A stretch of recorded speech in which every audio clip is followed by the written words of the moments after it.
So this is an audio commentary for the evaluation of our title sequence.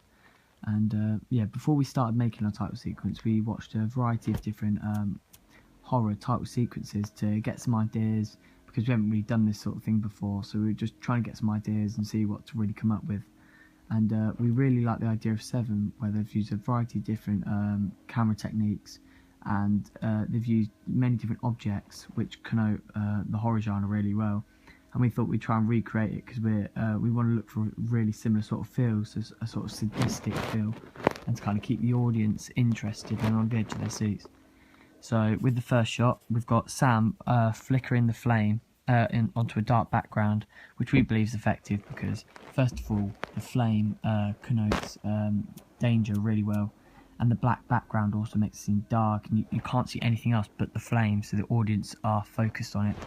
We've also used a rule of thirds. Obviously the flame is directly in the middle of the screen where the audience will see it most, and they'll just focus on that, which will be the first thing they see, so it's quite important, this shot.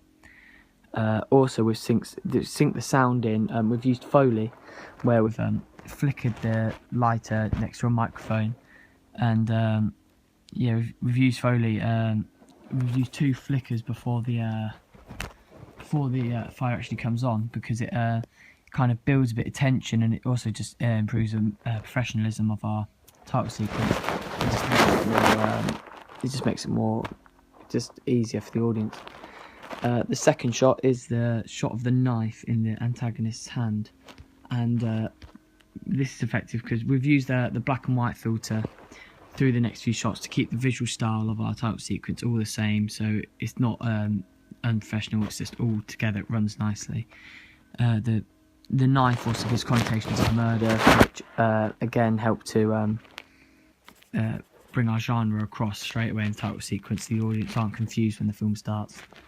And also, yeah, the next shot is the underpass, which is we believe is effective because underpasses, again, they definitely give connotations of danger, and it also helps to represent the teenage social group, which goes into evaluation question 2, because it's where a lot of teenagers stereotypically hang out with their mates in gangs and stuff with guns, and that's where a few murders happen.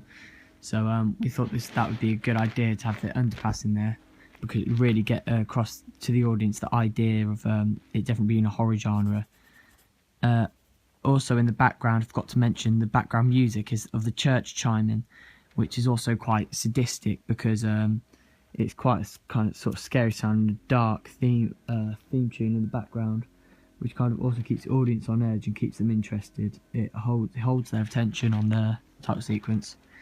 The last shot is of the writing, which we had to go to graphics to borrow a lighting board for this. So we got a piece of paper, we got a pencil, and we started writing on it. And yeah, we thought would work quite well, because it's a very similar shot to the one in 7 where they're writing. We've got the original writing from the side view, from a close-up, and then we've got an aerial view over the writing, where we've used the opacity to 50%. We've put it over the top, so it gives a very sadistic feel, and it is very athletic. It looks aesthetically pleasing towards the audience. Yeah, also it's kind of yes, sadistic, as I said, and that's why we've chosen to put those shots in our title sequence. Yeah.